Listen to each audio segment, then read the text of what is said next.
morning.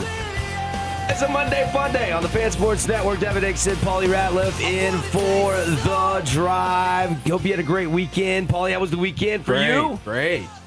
Enjoyed it. Good stuff.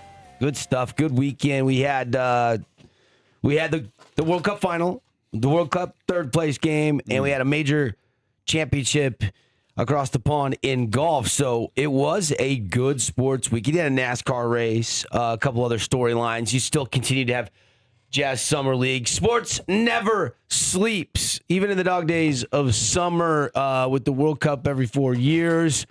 I think football prevailed, Paulie. Football prevailed. The comeback cardiac Argentine team, they just couldn't get past Spain's back line. They couldn't shoot the ball, and the best team won the World Cup. And the Messi magic runs out. He was not open. He could not create. He could not get shots on goal.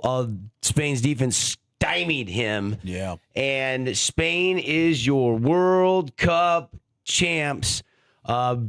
Beautiful header back. Nico Williams. Oh, yeah. The header, the pass was more impressive than the goal. And his goal that was taken away, that was Nico Williams too, a substitution for Spain that came in late, and he made two huge plays. One disallowed, obviously, but the second one not. So is the deciding goal on that header, the assist to was it Torres? Yeah, I think it was Torres that scored the game-winning goal. Incredible fight in extra time. I mean, Argentina, Torres, Messi had the cross to the front of the goal. It just gets ricocheted to the corner of the corner. Kind of ricocheted to the middle of the field, and then the airmailed it way over the net. And Argentina just could not put the ball in the net. And Spain was just that much better, and they absolutely locked down. And Argentina had one game plan: Messi create, Messi create, Messi create.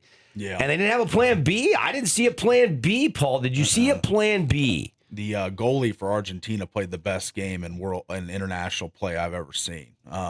Probably kept them in that game. That game should have probably been 4-3-0, and the way that they were shooting the ball on target with good-looking shots. Yeah. Yamal had one in the first 5 minutes where he dribbled right into the box and had a shot that was deflected on target, but still not in. So I feel like the goalie for Argentina bailed them out in a big way. This should have been a much wider deficit in Spain's favor, in my opinion. And to make it to extra time, that was a feat in itself with 10 guys.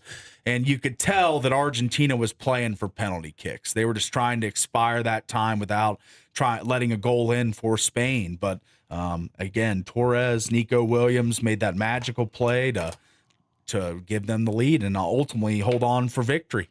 Yeah, I mean, look, the World Cup belongs to Spain. Messi couldn't stop them. And, Spain, they finally get some breaks. They finally win a World Cup. What is their second all-time? Second all-time. 2010 was the other one. And everybody, I felt like the public, I felt like a lot of people, I felt like I kind of fell into this trap a little bit through the knockout rounds. And as we move closer and closer to the final, it's Messi. He's going to do something special. Yeah. You can't count Argentina out. They might have the best team, but they got Lionel Messi. He's the GOAT. I don't think, to be the GOAT, you got to win a World Cup. He knocked that off the list 4 years ago. Yeah. And it's kind of like, not winning an NBA title or not winning a Super Bowl and trying to be the GOAT. You have to back it up with championships to really solidify legacy. And, he had done that. And this was kind of the encore bonus act for Lionel Messi. And boy, I don't know how you could love a player more than a country, but I felt like Argentina fans love Messi more than they love their country. I said that last week, and I'll say it again. Look, ode to Spain and their coach. This was a unbelievable team, and they only gave up 1 goal in 8 matches at the World Cup, Paul. Yeah. 1 goal. We should be talking about this Spain World Cup team is one of the best defensive teams we've ever seen. Yes. And that one goal was against Belgium, who had just knocked out the Americans, and that happened in the quarterfinals. They never were behind in any game, in any stage. It's the definition of an unbeatable team. And they only allowed 10 shots on target the entire tournament in 8 games. So yesterday was not an aberration. It was the standard. Yeah. And very rarely in football do you win the World Cup and the European Championship simultaneously. That's only happened like 4 times ever. Yeah. So, and a back-to-back winner hadn't happened since the 60s, so it would have been big either way. I was really surprised. I mean, Yamal dominated a lot of the talk in the pregame I was watching, but a guy they didn't talk about enough was Pau Cubarsí, is a 19-year-old defender for Spain. He played the entire World Cup. They were talking about him on the broadcast, never in the wrong spot, always making the right passes.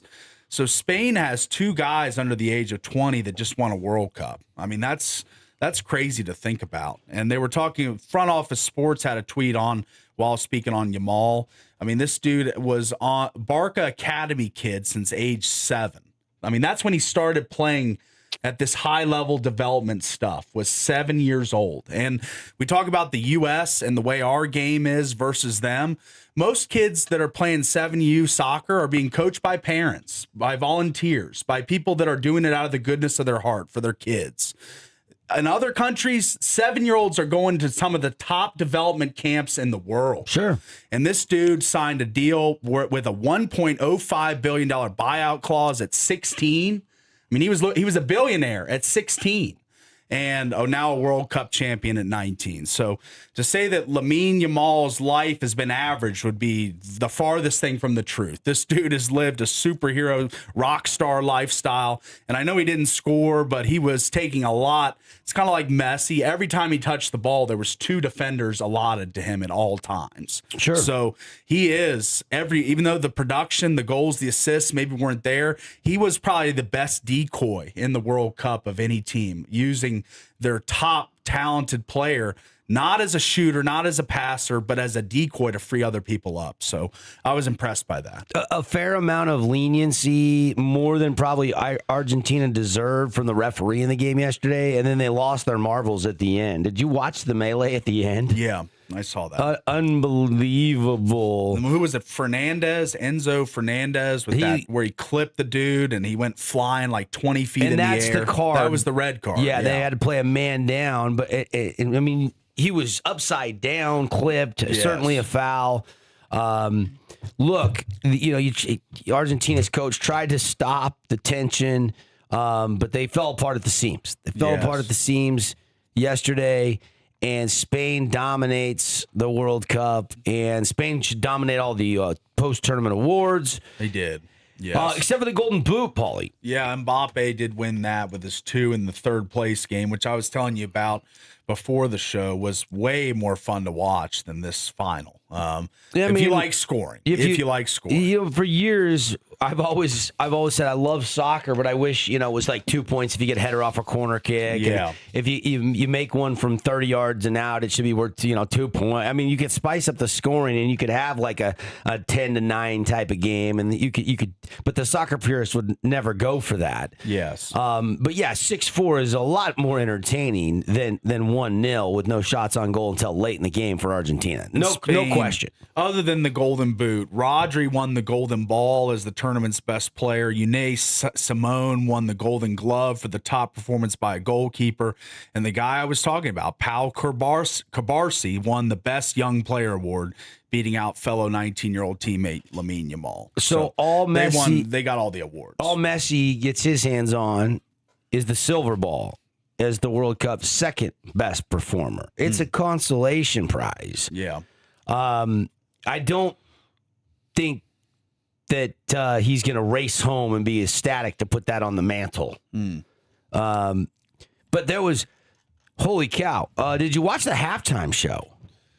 Yeah, a little bit. I was making some some food during it mainly, but I heard it. I had the TV up, so I heard the audio. I just didn't really watch a ton of it. Gotcha.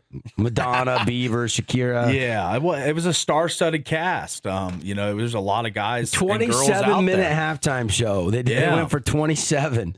That's right. Yeah. Sir Wayne Rooney had comments on that on the halftime show. It was pretty fun. Rooney was weighing in. He was with the panel on what was this, Fox, and he had some choice words for the broadcast or the halftime show. I'll be honest, man, was when it finished. Enjoy it. No, I like a lot of the matters, but I thought it was crap. So miserable. That's it, honestly. Tell you what else you get on the BBC: honest reviews. Best thing about it was when it ended. When it ended, yes. Yeah. Wayne Rooney, not a big fan. Yeah. I thought they got some good stars out there, though. Madonna's still trying to do it at, 70 or late 60s or whatever she is now? I don't know, but she had a new song she put out. Yeah, she's doing a crossover with. She's got to be 60, 67. Yeah, she's old. Not a young buck anymore. No. Of course, stars were there, dignitaries were there, Trump was there. Yeah. Obviously he wants the World Cup back on U.S. soil as soon as possible. Sure. During a pre-final interview he did with Fox, we don't know who's going to host the tournament in 2038 yet, but 104 matches done, and holy smokes. I mean, Erling Haaland, USA, little run. Yeah. A good enough showing to keep us fascinated for a while. Yeah. The Belgian game was certainly disappointing. There's no way to put it. They played poorly in that game. They probably played Spain tightest of anybody, though. 1-1, forced extra time, they lose. But still, Belgium, I think Americans can have a little bit of solace in the fact that Belgium gave Spain their toughest game of this entire tournament. So we didn't lose to some, pushover. Right. I think it was a good team we lost to. Yeah, I would agree with that. A lot of fun. I love the moment with Lamine Yamal and his little brother. Yeah, his brother's become a social media star. Yeah. Is it Kenye? Kenya, yeah. Kenye. Yeah, right? something like that. Great coverage. I thought the coverage was great. Yeah. I thought the product was great. I'm kind of sad it's over. I didn't get to watch the game on Saturday. I was out and about doing stuff. It was the third place game, but I was locked in yesterday for the second half of the final. Caught a little bit of the halftime show. I was kind of like you. I wasn't that stoked about it. It didn't really, those are artists. Gosh, I have maybe one or two songs downloaded from all those artists on my. Oh, come on! On my you got playlist. more Bieber songs than that. One or two.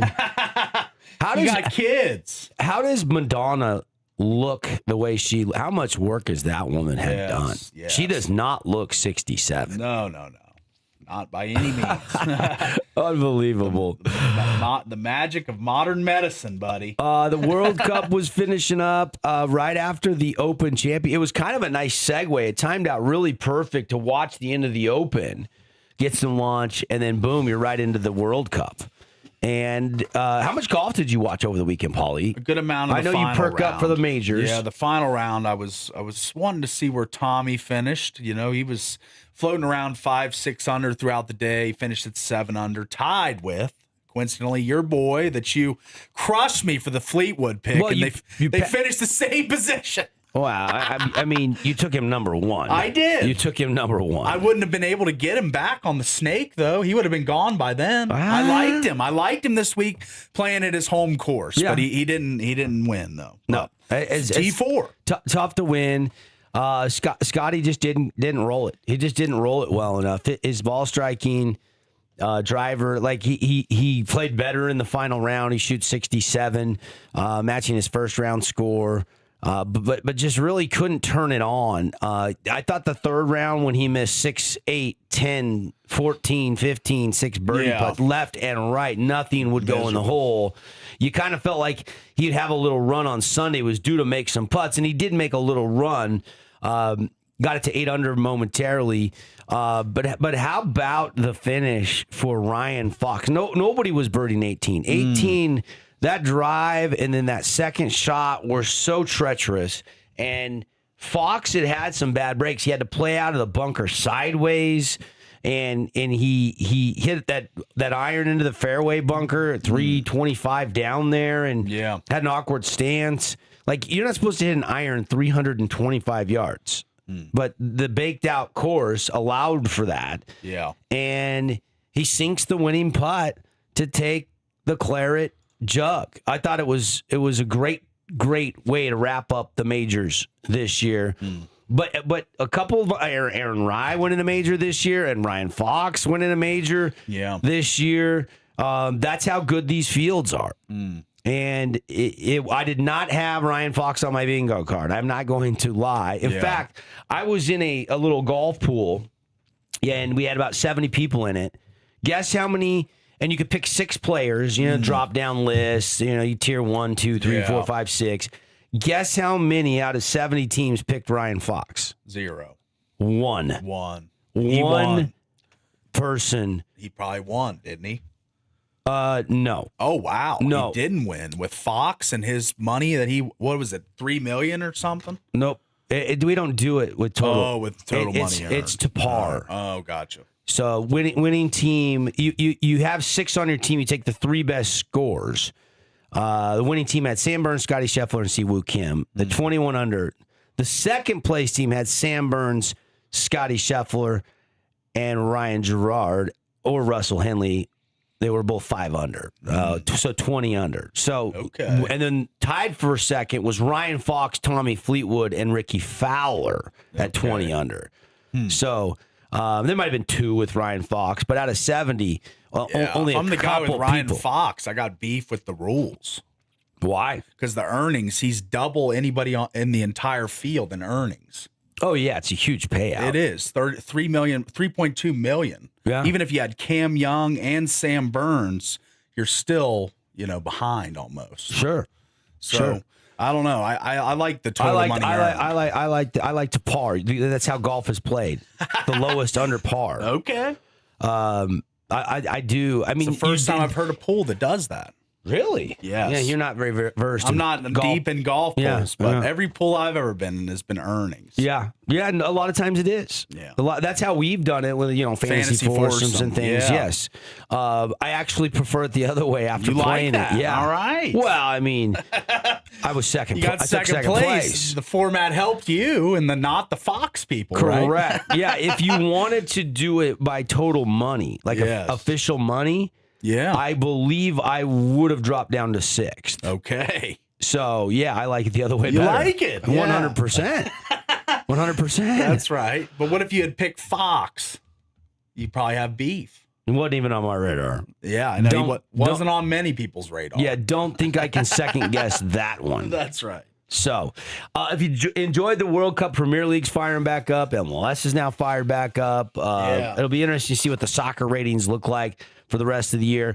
And now we say goodbye to the 4 majors until Augusta again next April. Yes. Which is kind of sad to say out loud. Mm-hmm. And look, I mean, Ryan Fox 10 under par, takes the Claret jug.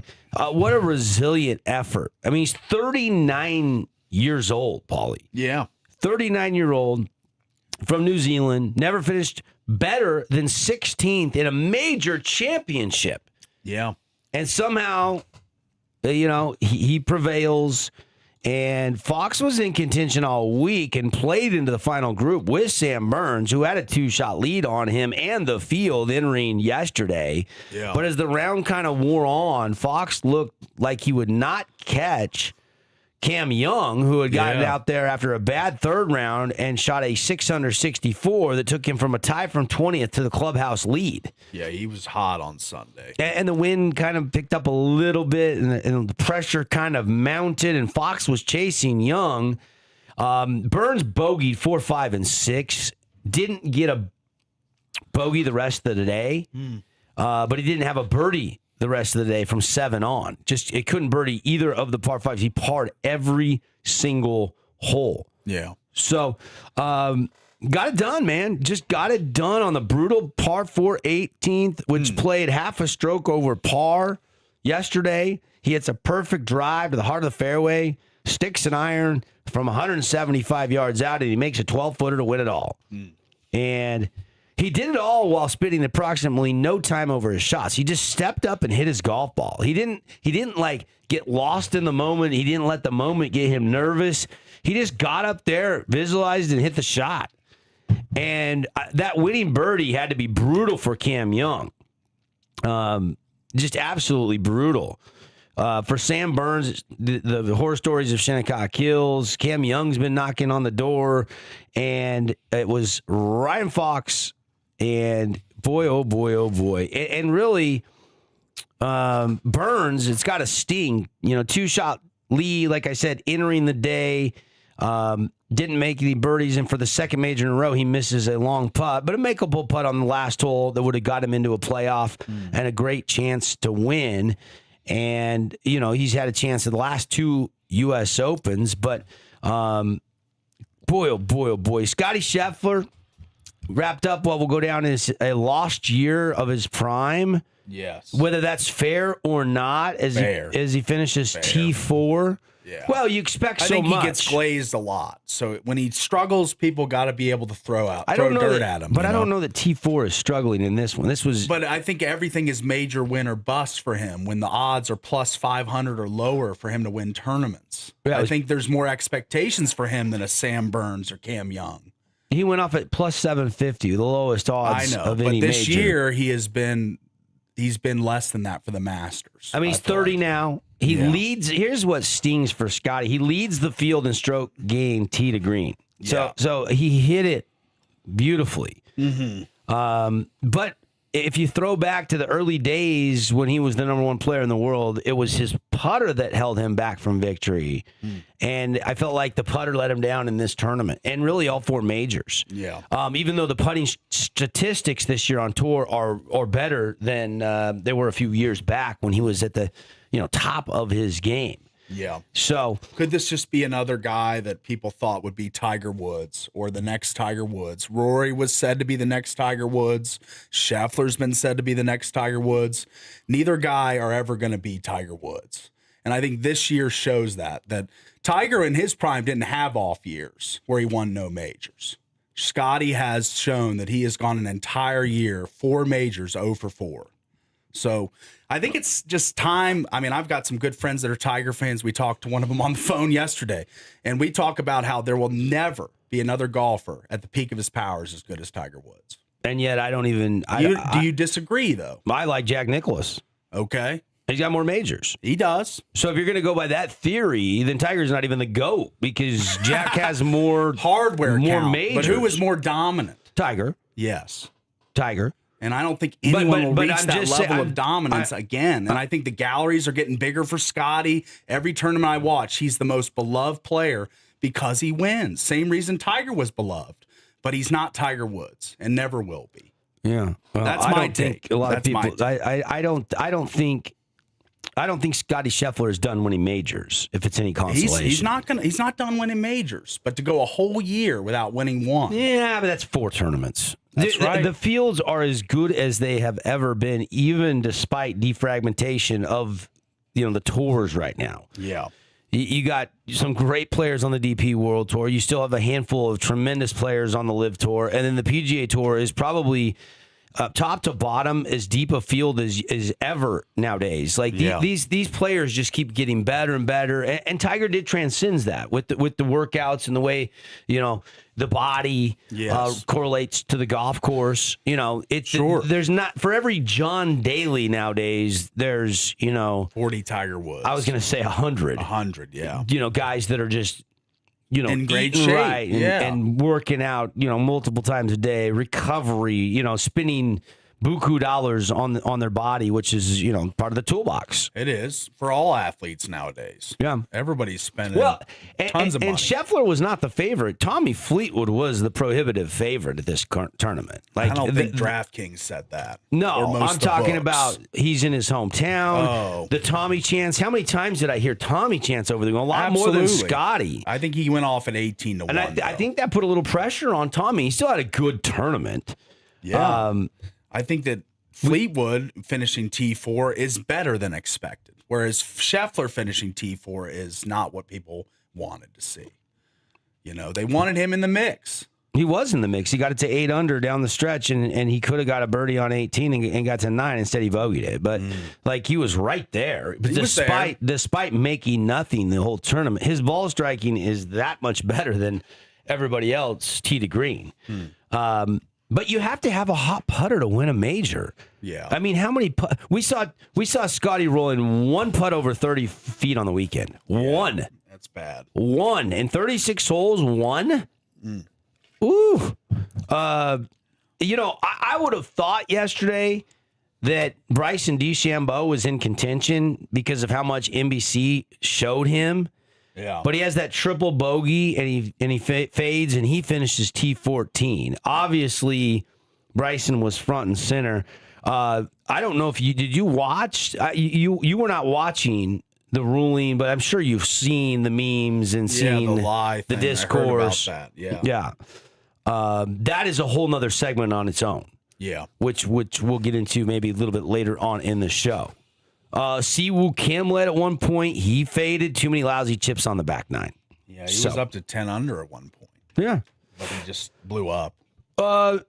Surreal, fun, amazing week in Southport. Claire Jug, Ryan Fox. Oh, baby. We love our Mondays. We are off and running on the drive. We're going to take a break. When we come back, we do it on a Monday, every Monday, but only on Monday. Big deal, no big deal. And it's coming up next. You're not going to want to miss it. Stick around.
back, everybody. It is The Drive. Show today brought to you by Coral Canyon Golf Course. Get out and play. If you didn't get over the weekend, maybe you can sneak out this week. Just $80.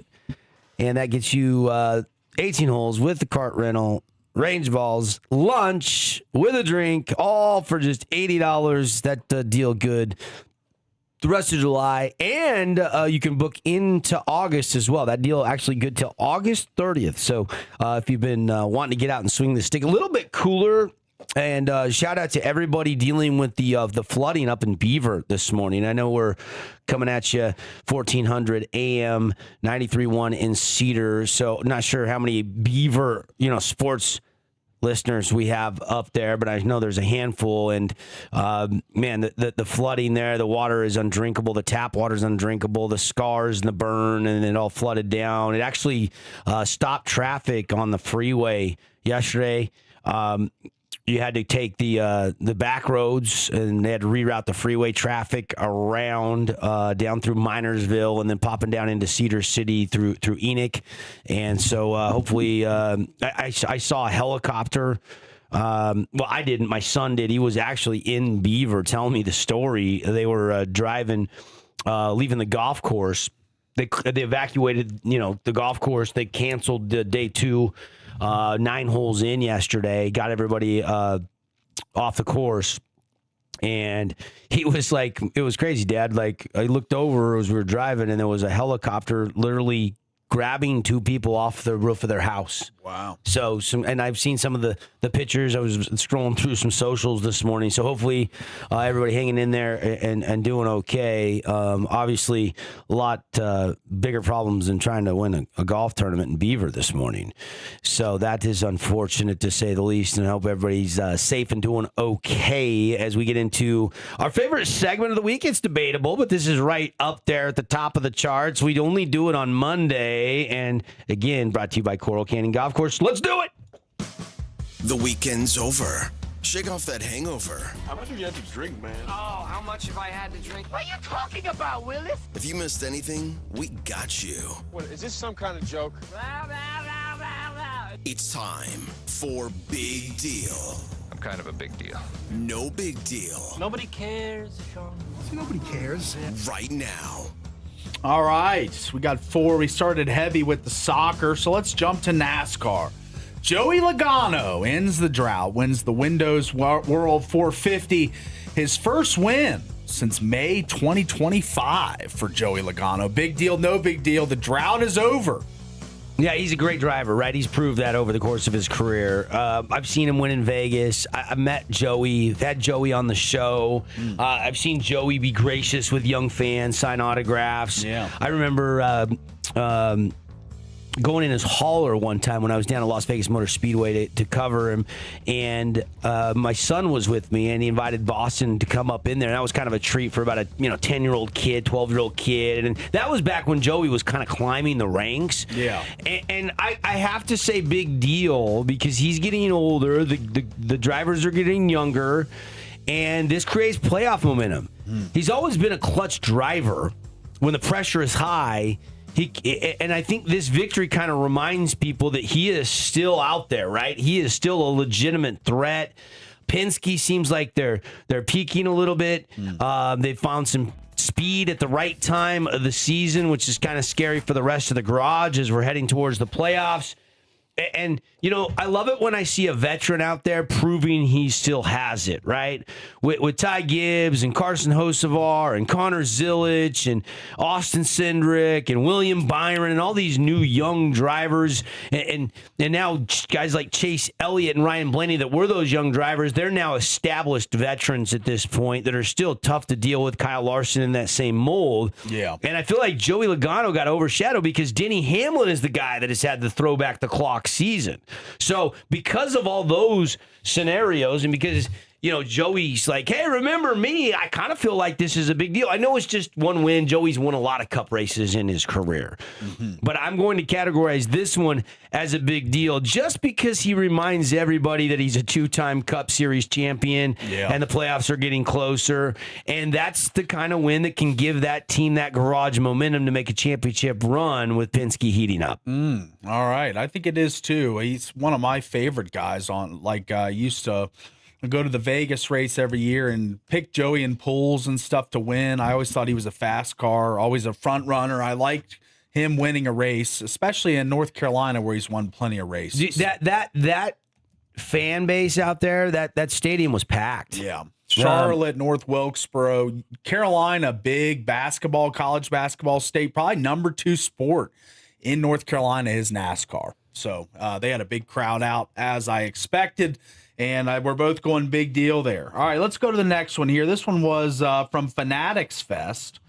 Cam Scatterbo, running back for the New York Giants, coming off a surgically repaired right ankle, attempted a backflip at Fanatics Fest. He did land it, but stumbled a little bit. When asked why, he said, quote, I'm just going to keep being me, and if they want to say I'm brain dead and I don't have no brain, then who cares? Who cares, he says. Yeah, look, Maybe it's a two-parter. Big deal on the backflip after the surgically repaired ankle, and then big deal, no big deal on the quote, which was kind of crazy a little bit. Well, look, he's been portrayed as kind of the league's new edition of a meathead.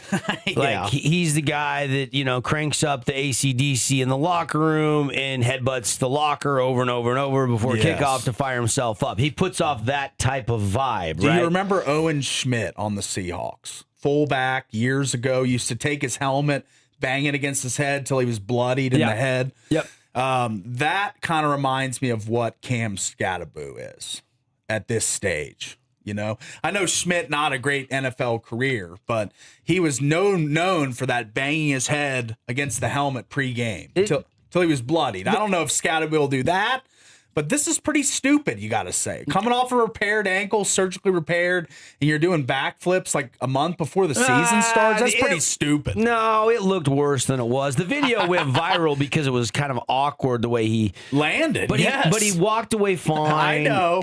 He's reassured. Got lucky. Like Scatterbo said afterwards, he wasn't injured. He joked that the WWE style stage, which was softer, threw off his landing. Yeah, bouncy and stuff. What you don't hear is he promised Giant fans he wouldn't do anything to jeopardize the season. Yeah. But the caveat is this was an unnecessary risk.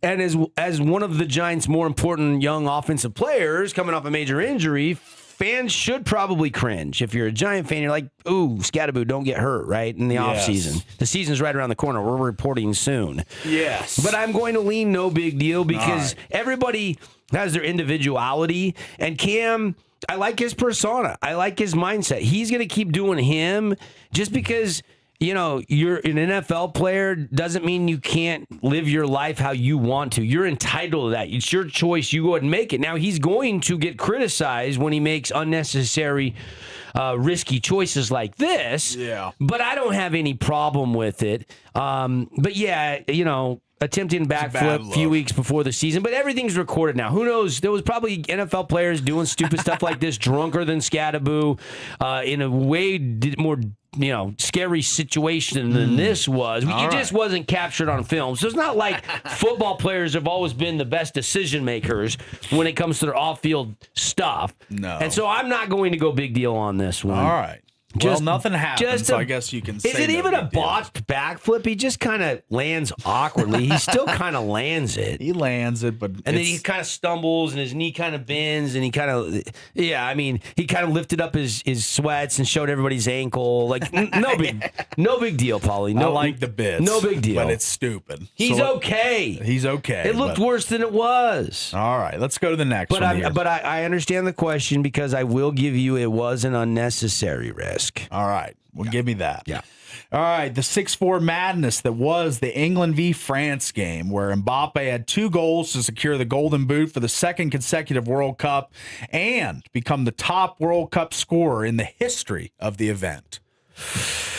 You're trapping me here. You're trapping me into this one because I said multiple times Mbappe was the best player in this field. No disrespect to the GOAT, Messi, 27 years old. Mbappe, he's unstoppable at times. And I know teammates have a lot to do with that, but France had a really, really good team. They lose this game. Saka had a hat trick. Yes, for England. Yes. But Mbappe does score the twice, like you said, which gives him 10 goals in the tournament. He officially wins the FIFA World Cup 2026 Golden Boot. First player ever to win the award twice in a row. Yeah. Which is pretty cool. What a wild one in Miami. England winning 6-4. 4-0 to start for England, and then France stormed back. Michael Elise also set a World Cup record with 7 assists during the World Cup past Pele of Brazil. So they definitely had some notable stars. I would argue that France probably the biggest letdown of this tournament. Went in the odds-on favorite to win the World Cup, and they go out in the third place game with a whimper. So I would say France, one of the more, expected to do great things teams in this cup, and they did not.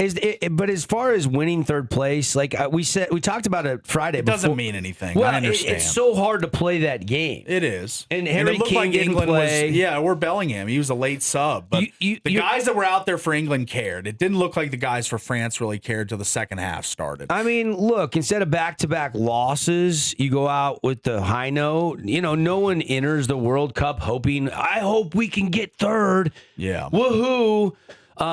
Young stars gaining more valuable experience. Saka gets that signature moment. Jude Bellingham had another one. He showed he belongs on the world stage and he can back it up with some unbelievable play. Pride kicks in with something like this.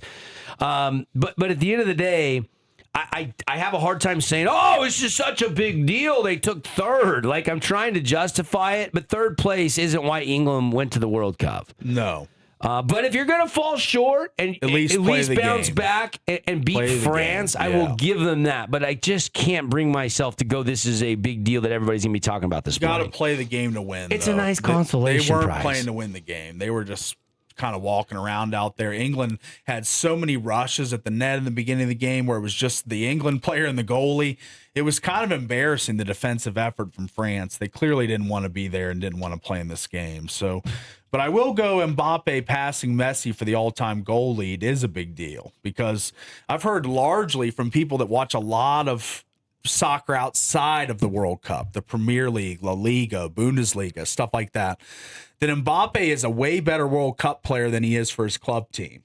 I think that's a fact. As far as scoring, production, just the effort level, I think he is a different player for his club team than he is for the France world team. So that's an interesting thing. I know that he's a great, great player, but I think kind of underdelivered some seasons for his club teams in the past, but never for France. He's always the best player on the field for them in international play. But I had heard that from a couple people that he steps up big come the World Cup, whereas for his club team, he can kind of disappear at times. His club season, 25-26, 42 goals in 44 matches. So I don't know what more you want from Mbappe. He averages a goal once every 75 minutes for his club team.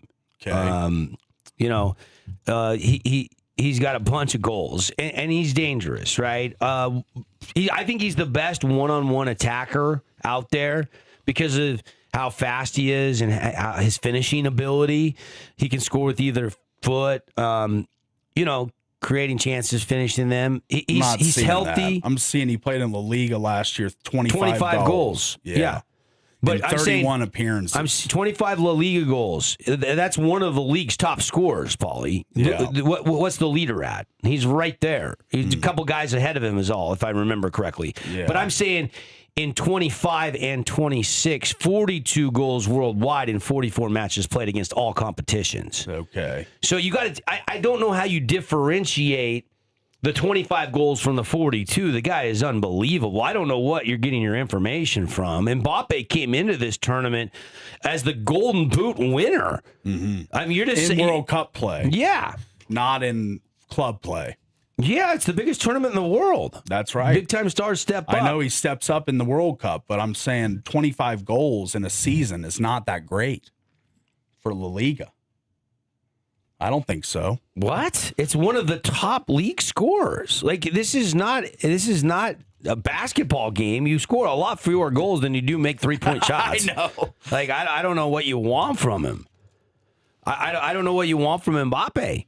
Like he's the Golden Boot back to back. He got France all the way to the third, fourth place game again. Like this guy is world class, and we're gonna be talking about him a long time. He's only 27 years old. I understand what you're saying, but kind of throwing salt on the wound. I mean, he had 2 more goals in a game that was meaningless for and nobody wanted to play, and he still scored twice. What else do you want from him? What do you want from him? Talking about that's the World Cup. Yeah, I don't watch La Liga. That's right. And I don't think you do either. I don't. So I don't really have much of an answer. I just know that he scores goals. He does score goals. So I don't know. I would have to. We'll cease fire there and go to the next. Okay. Yeah, we're going up a tree that neither of us is prepared to climb. All right. Let's see. How about Adam Fox, buoyed to the Open Championship victory by his heroic birdie on 18.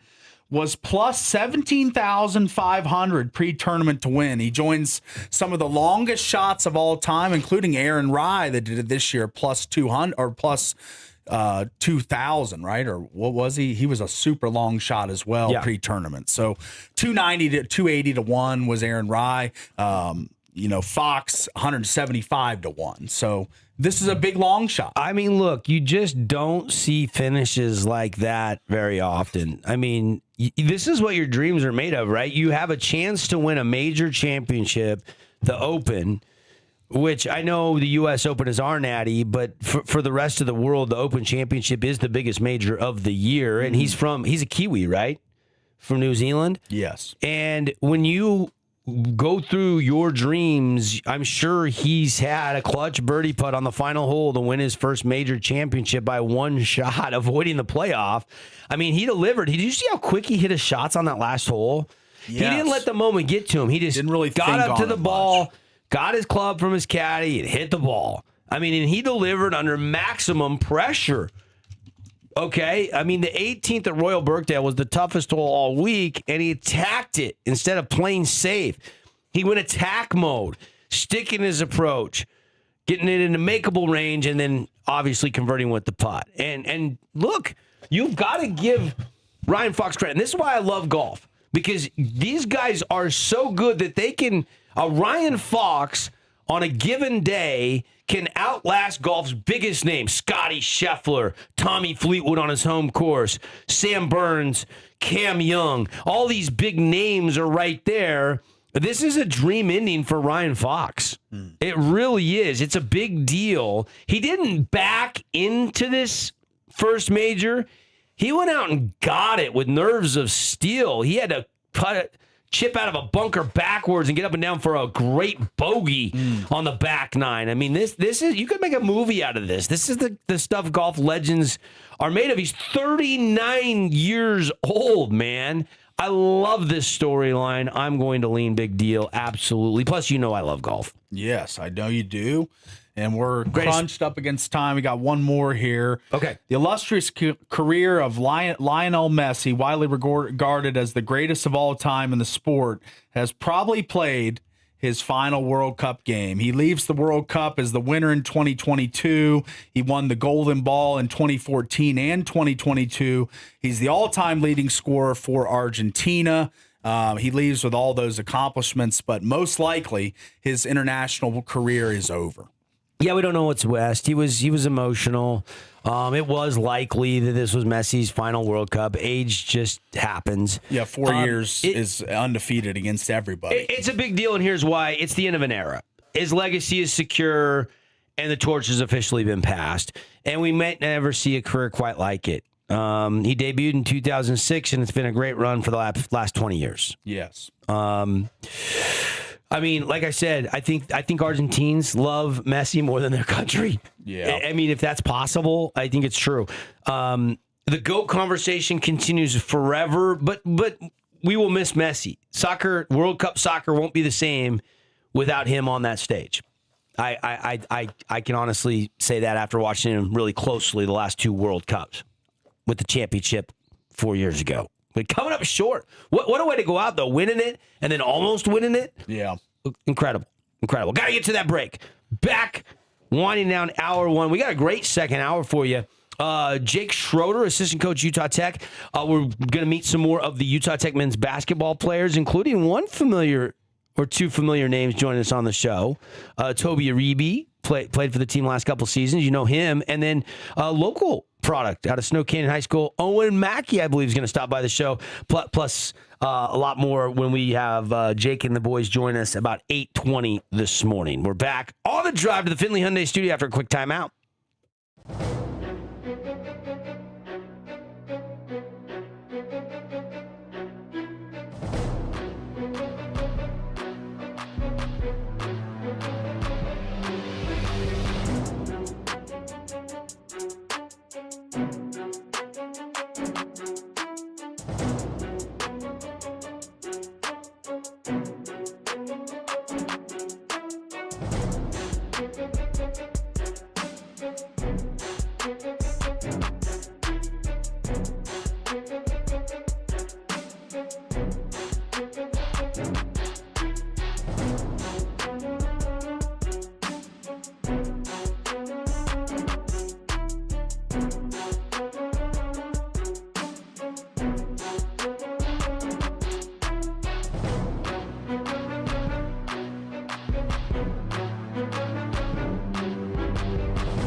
Hour one winding down. Big hour two coming up. We've got top 8. We've got Utah Tech men's basketball in the house and much, much more. Thank you for locking us in. Quick timeout, and we're back firing up hour 2.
Yeah, we are back. Hour 2.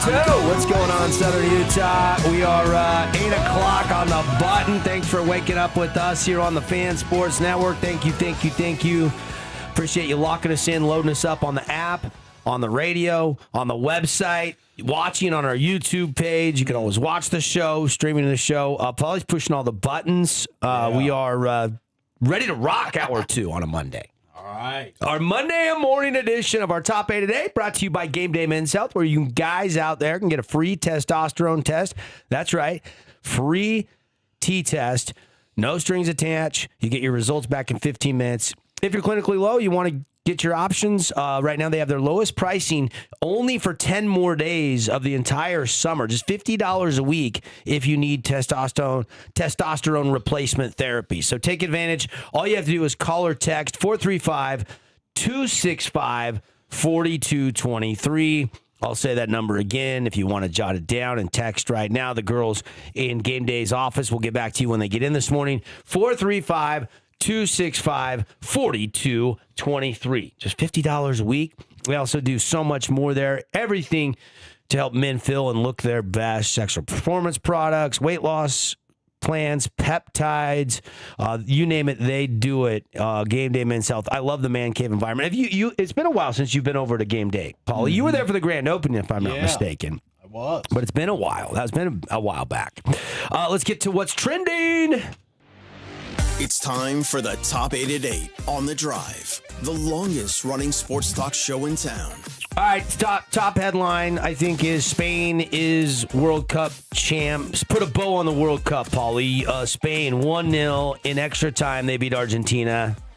Yeah, for a team that probably lacked the star power of other teams, the recognizable names, but just played a team concept the whole way through. Really the most pertinent, just responsive team game, playing off of each other and finding the open man. And whether it's Torres or Yamal or Oyarzabal or whoever it may be, they had so many guys ride in on the white horse and be the hero for them throughout this World Cup. So I think they continue that, into the Euros. I mean, this could be a run for Spain that could last for a while. So they're a young team, they're a talented team, and I think they were the best team. So congrats to Spain on the World Cup. I love it. 1-0. Argentina's dream of another title comes up short in what was likely Messi's final World Cup appearance. The second headline to do with the World Cup is Mbappe. Kylian Mbappe wins another Golden Boot despite the Frenchman finishing fourth after a wild 6-4 loss to England. He does get 2 more goals. He does have 10 goals in 8 games, and it's his second career World Cup Golden Boot at age 27. He is cementing his place already among soccer's all-time greats. Yeah, what a run it was. And he's still got a lot of good soccer left to go for a long time. Yeah, I think that he was a superstar throughout the entire tournament. Elise was great as well. Dembele, some of the stars, but it didn't add up for France this World Cup. But it was a great individual achievement for Kylian Mbappe. Incredible run for him, and I think France under-delivered, but he definitely delivered throughout this World Cup. I love it. Third headline this morning, Paulie, you watched some golf this weekend. Yeah. Wiley like a fox. Ryan Fox delivers one of the best finishes of the year, making a clutch drive. And then from 175, he hits it to about 12, 13 feet and then nails the birdie putt to walk off the win and avoid a playoff. And it was his first ever major championship win at age 39. The Kiwi, Ryan Fox. That's right. Good for Ryan Fox and those down under.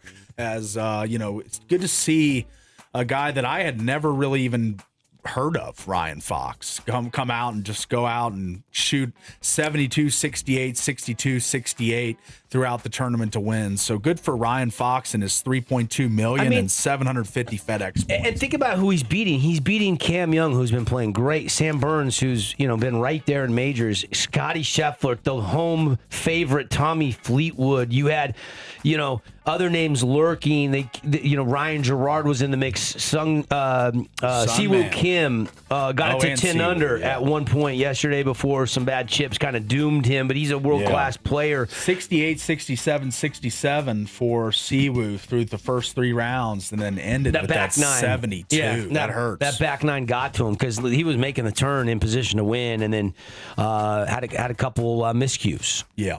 So Ryan Fox wins the Open Championship, the 154th edition at Royal Birkdale. Next year, St. Andrews, Old course, gonna be epic yet again. Yeah. Summer League wrapping up for the Utah Jazz. I think overall, Jazz fans pleasantly satisfactory, I guess would be the word I use, about what they saw. The flashes were enough with the playmaking, the shooting. I thought he actually played better defense than I thought he probably would in Summer League. His shooting did cool off in Vegas versus Salt Lake, but I think Jazz fans should remain extremely high. I saw Summer League like power rankings from the players, the rookies and the sophomores. Yeah. And he was slated at number 3. Boozer slid up in front of him, but he was still ranked in front of Wilson, who had a couple of moments in Summer League. Yeah. And of course, BYU's AJ DeBonza, he looks like the real deal. He probably took too many bad jumpers. He probably isn't going to be running point guard like he was in Summer League with Trae Young during the regular season. So it's going to look differently. It will. But expectations sky high for these young stars. Yeah, a lot of potential in this draft class. Was talked about as one, maybe the best since '84. Or '83 when Barkley, Hakeem, and Jordan all went. I don't know if it's going to be that good, but it certainly will be a very good draft class. Of course, a lot of your college football media days are getting wrapped up around the country. I know the Big 12 is in the books along with the rest. I know the Utah Tech Big Sky Media Day is this weekend, so they're going to be out in I believe they're going out to Washington State, to Spokane for that, if I'm not mistaken. You will hear from Coach Lance Anderson and a couple select players, and we'll be covering that quite a bit over the next week or so here on the show.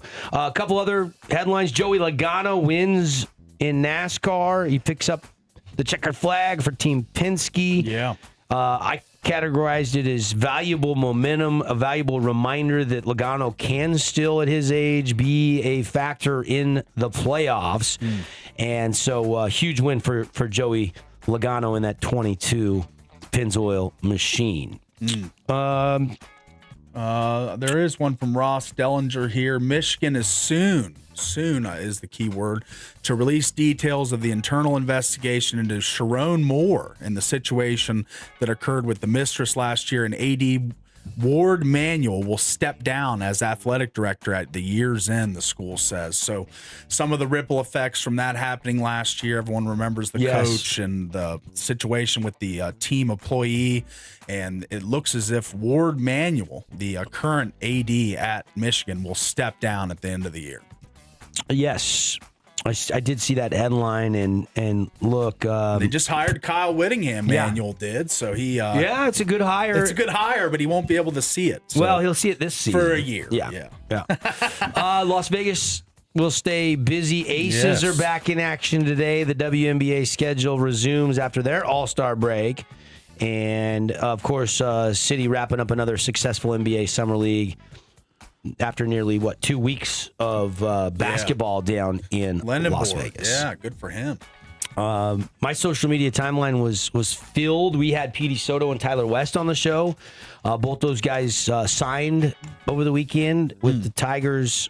Tyler West signed with the Astros. Petey Soto signed. And so we got a couple Region 9ers going to make their mark in the big leagues after they were drafted in the amateur draft a little over a week ago. Okay. Bonus ball? Anything else? I'm getting excited for Hard Knocks. Yeah. Let's see. Former NFL RB Le'Veon Bell has been jailed in Canton, Ohio, for some reason. That's kind of where the Hall of Fame is, right? Yep. On an arrest warrant from Michigan. So he was running away from state lines and gets arrested. So maybe that's the bonus ball. We don't know any details of why. I can take a look. It looks as if he was holding him for some other state, infraction somewhere else. Courtesy hold for another agency is the quote from the police department. So they're doing him a favor by holding him for the state of Michigan. I guess Ohio doing the favor.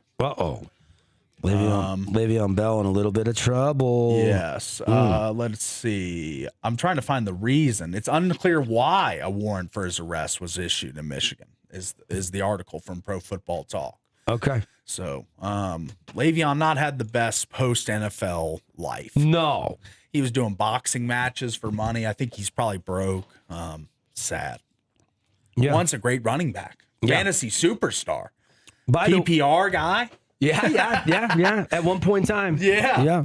By the way, to put a bow on Summer League, Paulie, Yoxel Lindenborg outdueled Boozer as the Golden State Warriors, the Dubs, claimed the Summer League title. I did not watch the title game, but got his second ring in 4 months. Do they give out championship rings at Michigan? Yes, they do. Do they give out championship rings for Summer League in Vegas? I don't know. Yeah. I don't know, but I wonder. But he starred for the University of Michigan during their dream title run last year. 21 points, 10 rebounds, and kind of outdueled Cameron Boozer.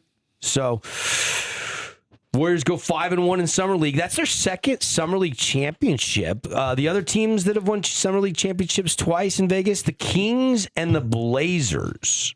By the way, Boozer finished with 19 points and 8 rebounds and 4 assists. He hit a three-pointer at the end of the third quarter that gave Memphis their first double-digit lead, but then Lindenborg countered back in crunch time, and the Dubs get the win.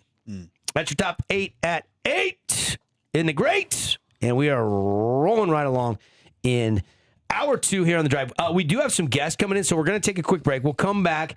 We'll get you some other news and notes. And then after that, we'll have some of the Utah Tech players and Coach Schroeder dropping by the show. Excited to talk with Coach Schroeder and meet some of the Blazers that are involved in summer workouts right now in town, getting ready for the upcoming men's basketball season. A lot of newcomers on this team, so we decided to kind of rotate. Off season is a good time, summertime, to get to know these kids, for the community to get to know these kids. So I'm really excited about today's interview portion of The Drive. That'll be coming up here in about 10 minutes from right now. Back in a flash on The Drive from the Findlay Hyundai Studios.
On the Fan Sports Network. Thank you, voice guy from above.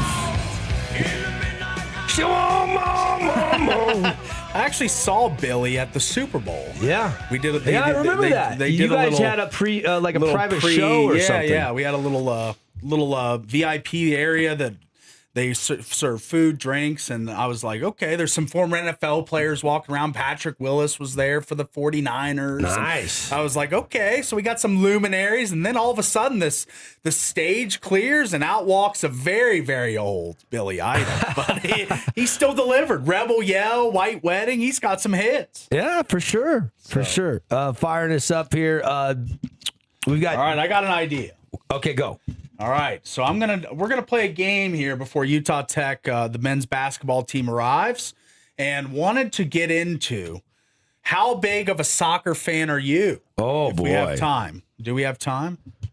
Yeah, we Okay. always have time. We got time. All right, so we're gonna go ahead and spin the prize wheel here. Wrong. That's sound. the wrong button. I'm not the full-time producer anymore here, but we're working on it here. Let's spin the prize wheel. How big a soccer fan am I? That's All right. That's the topic. That's the segment World name. Cup soccer. Okay. Or week 0 of college football. Ooh, there's 7 games. It's not star-studded. There might be 1 or 2 that end up being good. I can catch it on SportsCenter. I'll go World Cup. All right, World Cup gets the win there. How about that? I'll watch that game in Ireland, I'm sure, Right. because they have that one kickoff game in Dublin. Yeah, they do have the Dublin kickoff And I think game. that's a pretty good matchup. But It the normally rest, is. The rest of the slate. Last year, Iowa State, Kansas State was that Big 12 game, started the season off fast. I will go week 0. I look forward to week 0 every year as it's the beginning of the college football season. All right, let's go to the next one. World Cup soccer, or let's see, I'm looking through the hopper here to figure out which one we're going to go with. Okay. We're going to go August MLB. Okay. Or, I mean, September, last month before playoffs. Okay. So races are being decided, Yes. all that good stuff. So say the Mariners are in the playoff mix. Okay. And Which you can they, watch, which they are. or you can watch any game in the World Cup. I'll give you the final, any game, any matchup you like. Okay. August baseball or the month of July in the World Cup. I mean, September baseball. September keep saying baseball, the August. playoff push. Yes, the playoff versus push. World Cup. Yes. Honestly, I only care about my Mariners when it comes to MLB. I said they're in the mix. I know. They're 50-50. They're half game behind Texas in the division. That's So right. they are going to be in the mix.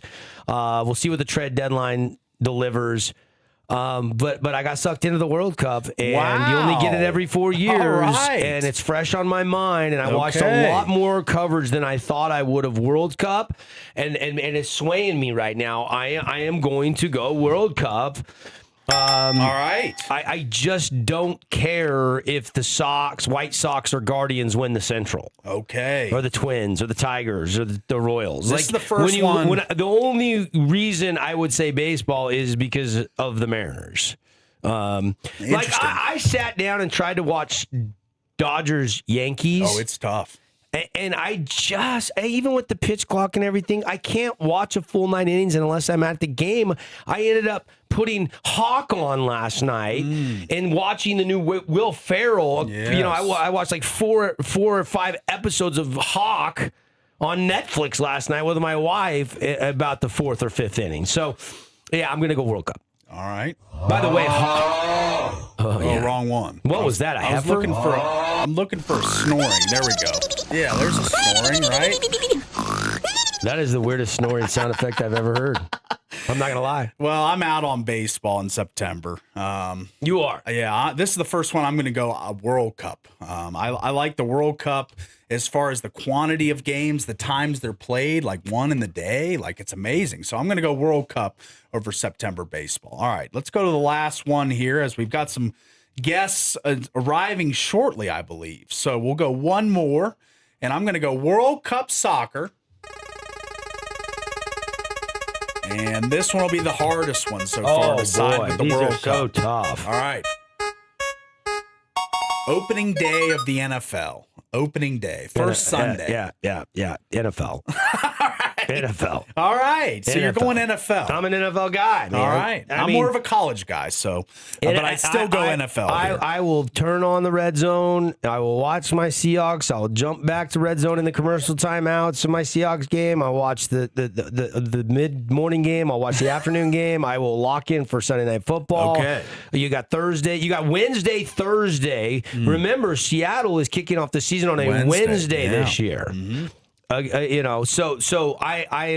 Week one of the NFL is going to feature the Seahawks on a Wednesday, so I'm going to be red zoning all day on Sunday, and I will probably sit in the man cave for 6+ hours. Okay. NFL rules supreme.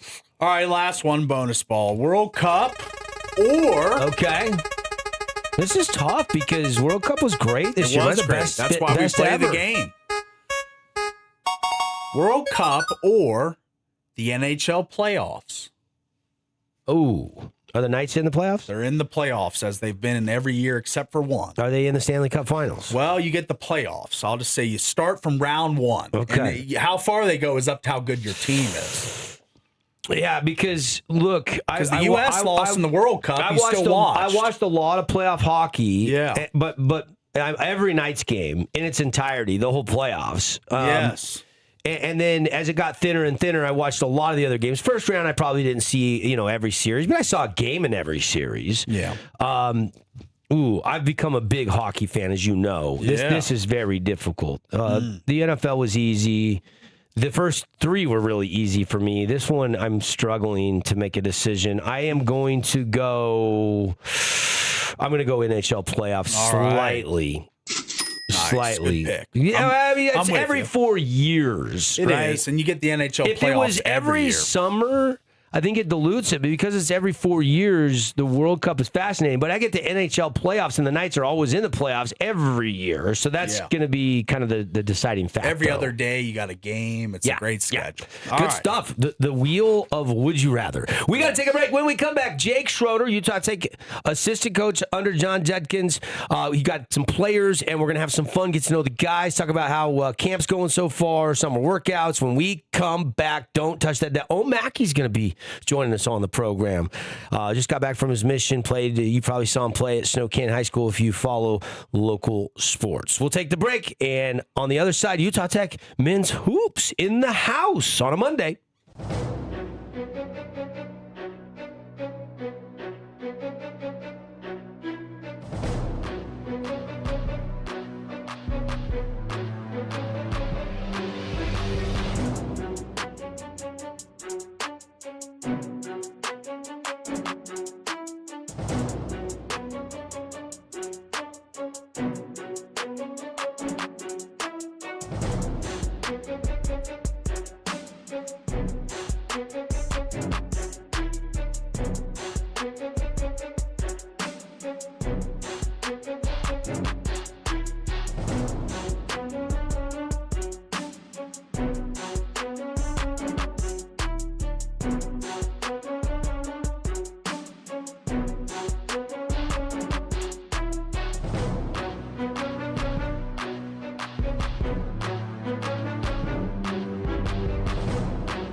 Oh, yeah, we are back. Very special guest joining us now here in studio. Utah Tech men's basketball. Yeah, it's the off season right now, but the season never sleeps. They're always working behind the scenes, and all the guys are in town. And summer workouts ongoing, getting ready for the 26-27 season in the Big Sky Conference. And we've got assistant coach Jake Schroeder on the program. It's Jake who's telling me on the walk-in here that he hasn't been to the new Fan Sports Network studios. Juddy's been here how many times, Paulie? A good amount of time. Juddy has not in town, right, Jake? So we get Jake today. What's up, buddy? With me. How's it going? It's going good. It's going good. How's summer workouts going from a coaching perspective as you guys are trying to integrate a lot of newcomers this year? Yeah, it's kind of been the theme the last couple of years. We got we got 9 new guys right now. Actually 8 new guys, sorry. Hopefully a 9th one coming soon. But it's been good. We got 2 weeks left. It's been a lot of fun. Good, hardworking group, and really when we set out to recruit this group coming in, we were looking for a few things, and one of them was toughness. And this is an extremely tough and kind of gritty team.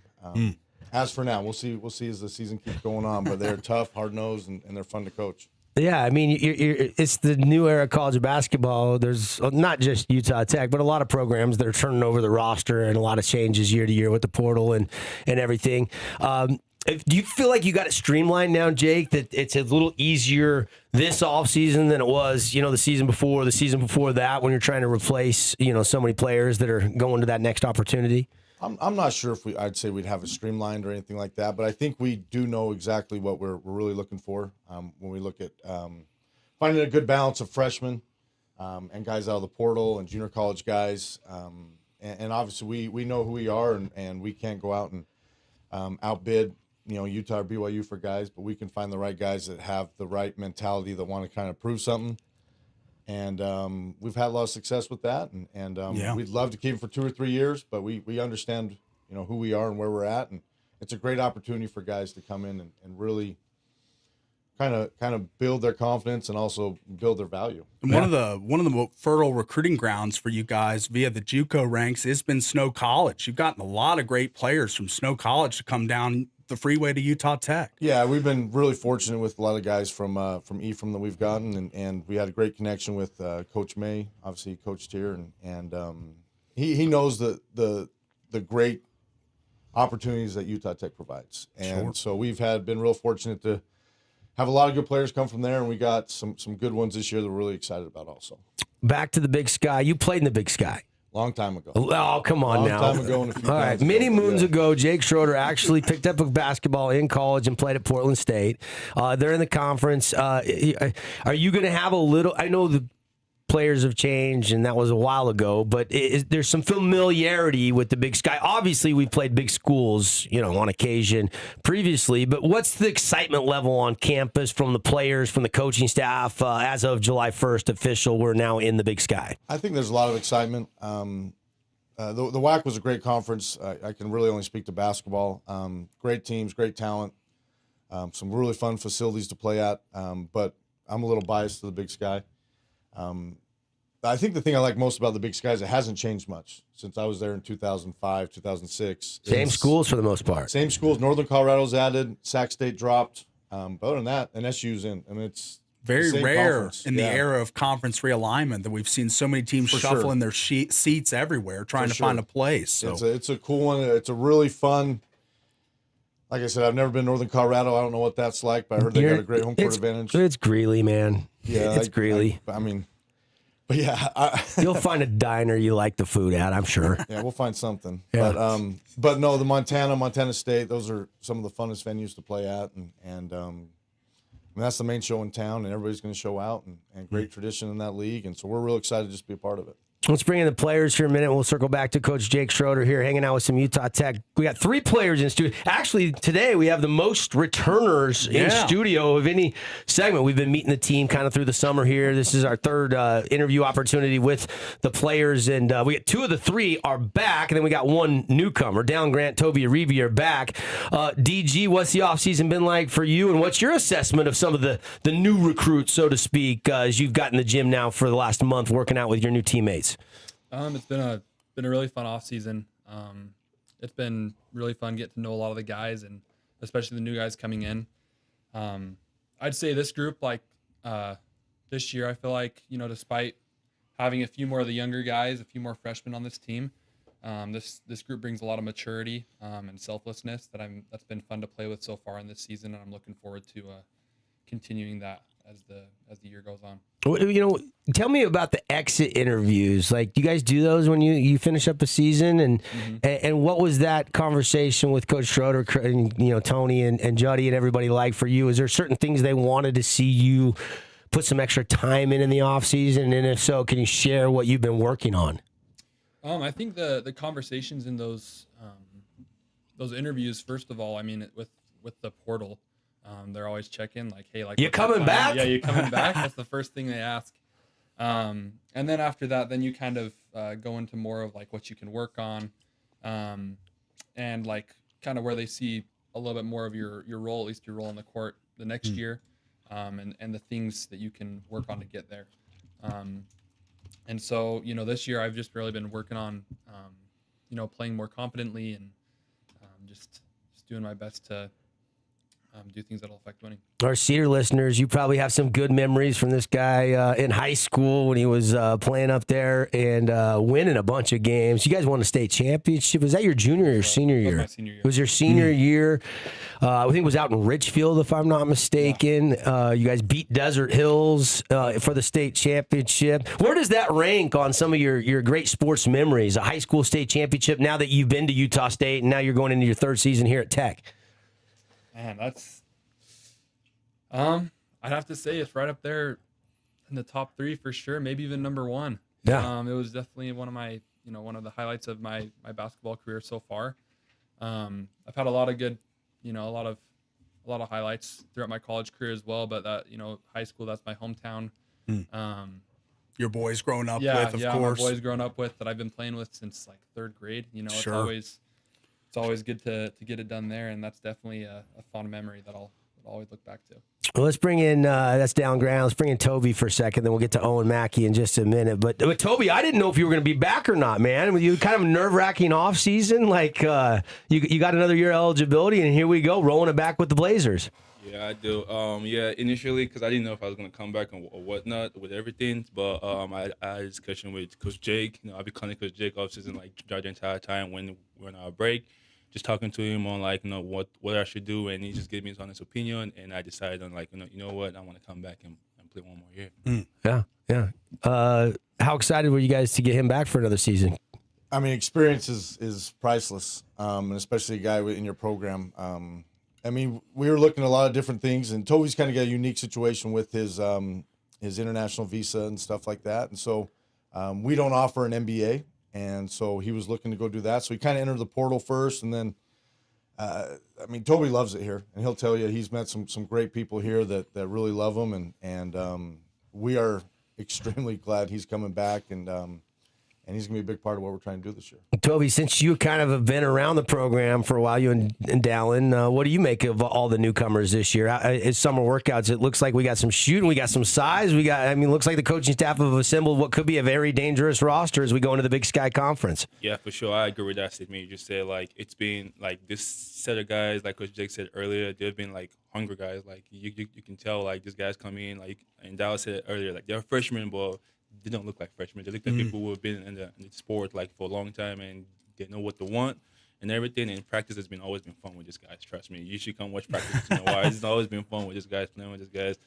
Especially our sharpshooter out here, Owen. No, it's been lining the ball out every single day. So yeah, I noticed that I went to one of the first practices for only about a half hour, 45 minutes. Paulie and I both slipped down there, and I saw guys high-fiving. I saw guys picking each other up. I felt like for you guys a lot of you just meeting teammates for the first time, maybe a week or two prior to that, I felt like chemistry was pretty good. Has that continued to grow so far in the last month? Oh, yeah, it has continued to grow so far in the last month, and you can tell it's going to continue to grow from here on out because everyone on the team is trying to push each other because we are going into, like, a new conference. Everyone knows this is going to be a tough one for us, just going to playing against big schools and better schools as well. Like, not to say the whack wasn't good, but it's like we're going into a much more better one too as well. So pretty much everyone knows what's at stake and what they need to bring to the table. So we all just like trying to push each other every single day.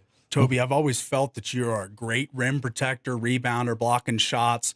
What aspects of your game this summer have you tried to grow with and get better at?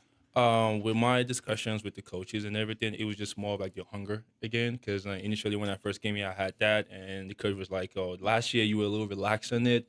So it was just more like bringing that hunger back again and just doing the one thing I do best is just on defensive end and get stops, block shots and everything, and just be a pest on defense that I used to be. And Coach Jake will always say something like, quit fouling too much, but it's just more of like, it's just more of like in practice, I do that to like get an idea of like, okay, what's a foul and what's not a foul. Sure. And so in the game when I do play, so I tend to avoid those, but it's just more about the hunger and just like, keep being the same guy as I was the first time when I first came in and just continue that going up and the young guys grow. Absolutely. Who gets more nervous when you shoot a 3-pointer, Coach Jake or Coach Juddy? Coach Juddy.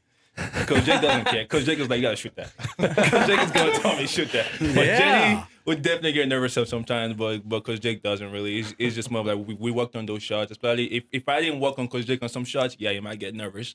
But the shot I work on him with and it's like he just give me freelance and take those shots. It's like make or miss as long as I take them with confidence. Yeah. Then he has no issues with those. Love it. Toby Reeby, let's bring in Owen Mackey. Elder Mackey just got home a couple months ago from, Italy. Mm-hmm. Italy. Yep. Welcome home. Thank you. How's it been? Getting acclimated? I see you're already getting married, so things must be going well. Things are going well. Yeah, you could say that. Yeah, wasting no time. Now, is this the old high school sweetheart or what? Yep, it is. Okay. Yep, she waited somehow. Smart girl. And smart guy, too, probably. What's the acclimation process? I've been hearing good things. I mean, I saw you look like in pretty good form early in camp. You've shaken off, as they call those, mission legs. How's that been going? It's definitely been an adjustment. The first couple of weeks was definitely a little hard. Just, getting back into dribbling was the hardest thing for me. I couldn't dribble. I would go play open gym a week or two after being home, and I was just turning the ball over like crazy. Couldn't dribble. My shot wasn't terrible. It's all muscle memory. And so as I got in the gym and started getting shots back up, it came back pretty quick, which I was very, very grateful for. But no, it's been good to be back to, get lifting again, get running, get my body back. It looks like last time I saw you, you were beating the Dixie Flyers in the state tournament and that run that you guys had for Snow Canyon. But you speak of lifting, it looks like you've put on some pounds, man. Muscle is coming. How have the workouts been? What's been your specific thing? Is it to add weight, to bulk up?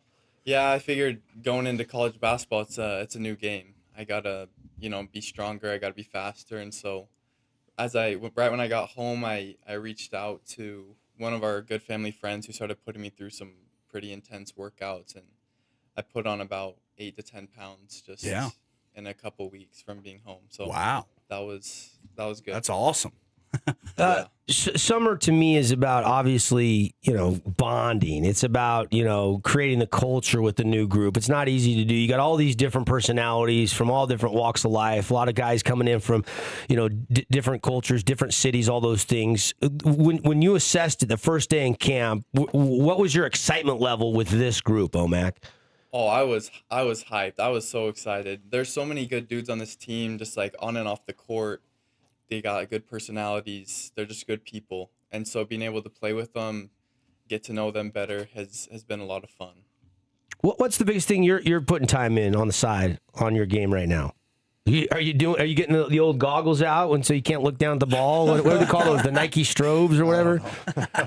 We can afford that. Well, no, back in the old days where I grew up, going back in time, since Jake went back in time earlier, you literally had these little glasses that you would strap around your head that you couldn't allow yourself to look down, so you had to dribble by feel. Oh, nice. They don't use those anymore, do they? No, I don't think so. Technology's kind of advanced. Yeah. Since the 90s when I was... Yeah. If there was a dunk contest tomorrow after practice, Omac, who would win an inter-squad dunk contest with all these new players? Don't look at Toby. Know. Putting him on the spot. Aaron?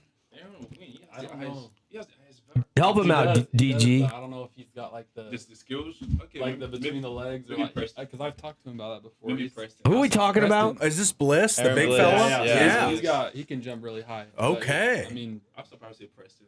I don't know if he's quite as agile in the air. Ah. I'll probably say Preston. Okay, Preston- who would Preston's win? got Who some- would win a 3-point contest? Right now, between Dallin. Dallin and Grant, between Dallin and Owen, Owen too. I'll probably say DG. Look at that. Both guys Woo. giving each Oh, other yeah, giving each flowers other here. I props. like this. I like it when they say I Preston. would. Like a little confidence. there. Yeah. A little confidence. Who when you guys do like ladder drills? You guys still do ladder drills? Who's the fastest finishing like all the sprints and stuff? You guys when you guys are doing cardio and training. I would think Mark Brown's Mark. got Yeah, up Mark's there. Point quick. guard, Mark's Mark. fast. He's fast, yeah. Yeah, yeah. How's Dupree looking? He's good. He little common thread there, right? Portland State. Yeah, I mean, they got a lot nicer setup than we had back in the day on the park blocks. But no, he's doing well. He's trying to find his own. He hasn't shot as great as he wanted to, but we were pleasantly surprised. We thought he was more just a catch and shoot guy. He actually gets the rim really well. Strong finisher. Some things that we didn't really see in his game last year that we're excited about. And there's a lot of hype around Christian Gibson. Got the stars by his name. How's his camp been going, Coach? It's been awesome. Just like anybody, especially freshmen, there's good days and bad days, but his bad days turn into good days really quick. Really coachable, really humble, and it's awesome to coach him. I mean, a lot of those guys with 4 stars could come in here and say, "I need this, I need that." He wants to work, he wants to win, and that's what we want. That's awesome. Owen, we do have, and this is for DG too, we do have a little bit of a core of Region 9 guys, you know, with Lemke and you and DG. How's that camaraderie going? Because you guys are pretty familiar with each other. Now you're playing on the same team with the same uniform. I think it's super fun to have a bunch of local guys on the team. I think it'll bring in a good fan base, but it's also fun just to, have something in common with all these guys. Yeah. Yeah, I agree. Who got the best of who in high school? I'm a little older. You're a these little guys, older. You so never played these- against Lemke, yeah, did you? Yeah, I never played against them in their prime, so I can't. accidentally- I can't speak for that. Did you ever guard Kyle? Did you ever get that assignment? Did Yeah, I did. you? I thought Yeah, so. Senior year and even junior year, I had to guard Kyle a little bit. It Yeah. was fun. How's he looking, Coach? I was looking good. Yeah. He's looking good. He's going to be trying to get that lunch pail award every night, right? Yeah, absolutely. He to be honest with you, he reminds me a lot of Ethan Potter. I know they look a lot alike. But he's really good in the post, and he does a good job of getting low post touches. And Kyle's Kyle. He's the same good touch around the rim and crafty enough. He's not gonna get up above the rim a lot, but he's really good around the post. He reminds me a lot of Ethan Potter. So he's good. Is Juddy broke the boat out and taught you how to wake surf yet, DG? Is that like a mandatory thing? Don't you have to spend time on Juddy's boat in the off season? Isn't that? He doesn't rite do of wake surf. passage. He gets you on the tube though. And Oh, so he, wow. I don't know if I would get on a tube behind with Juddy driving. Oh, I did. I that haven't one yet time. in these last 2 You years. have? I don't did that one trust time. It him. was terrifying. I'm not doing that. I mean, that's a lot of arms and legs flying through the air at Yeah. Sand Hollow or Quail Reservoir.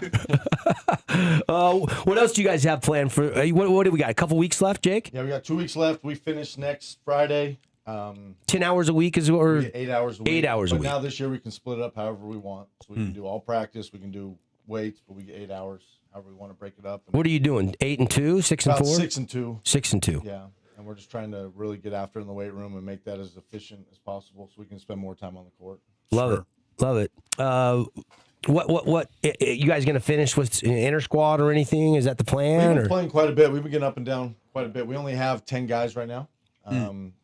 Boston Harker's getting back, and he should be starting to practice today, actually. Oh, good. No contact, but he's going to go get up and down with us. And then Jax Clark, another freshman we're really happy about, has a broken foot right now, but he'll be back in a couple weeks. So we've been getting up and down quite a bit. Really proud of the guys. No subs in practice, but they're doing well. Good. Cardio, is it better than ever, DG? It's up That's there. a stretch. Yeah, No, it's that's not a better stretch. than ever. Better than ever. Oh, it'll get there. Better than there. normally in July. How about that? Not quite mid-season form yet, but they're getting say there. that. Yeah.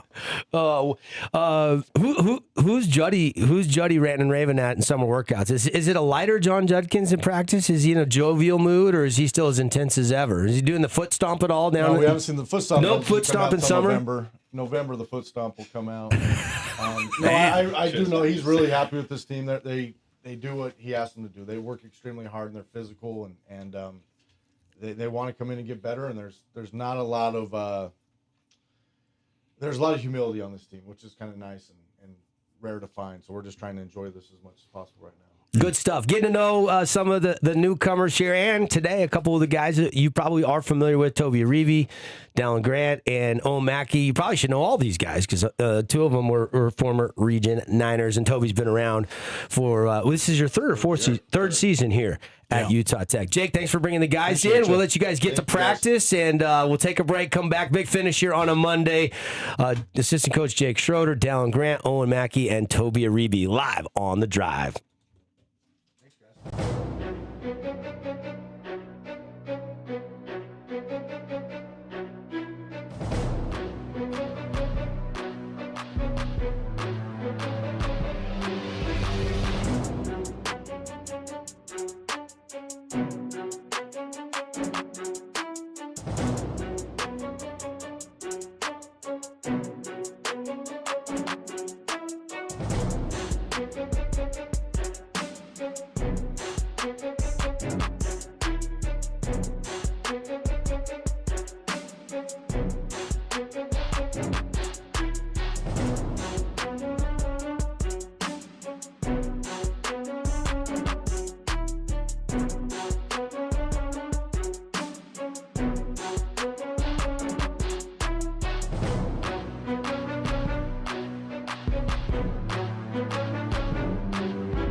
final segment for us here on a Monday. We love our Mondays, right, Paulie? Yeah.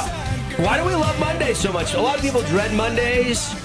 I go to bed on a Sunday night, and I'm excited to get in here and talk sports. Loved having Jake Schroeder and 3 of the Utah Tech men's basketball players in on the show. If you missed any of that, we'll get that podcasted. We'll get that posted on our social. You can go back and watch that and listen to it. I'm getting excited about basketball. I know it's the off season right now, and it's the dog days of summer. But, man, I keep hearing a lot of buzzwords the last couple weeks as we've had some of the players come in on the show. And the chemistry, the camaraderie, the work ethic, the humility, those are some of the buzzwords I keep hearing, which has got me kind of excited about the Big Sky. I mean, can Utah Tech in their first season, the Big Sky, in men's basketball make some noise? Can they compete for the title? Can they compete for the auto bid? The one thing Juddy is chasing that he has openly admitted is he wants to get to the NCAA tournament. That's something he has never done. I mean, obviously did it a bunch at the JUCO level, went to national championships and whatnot, but we were D2 for so long. And now that we're Division I, that's the one thing I think that John Judkins wants to put on his coach's resume is coaching an NCAA tournament team. And is this a team that they've built that could maybe make some noise and win the Big Sky tournament? They tweaked the Big Sky tournament. I don't know if you saw that over the weekend, Paulie.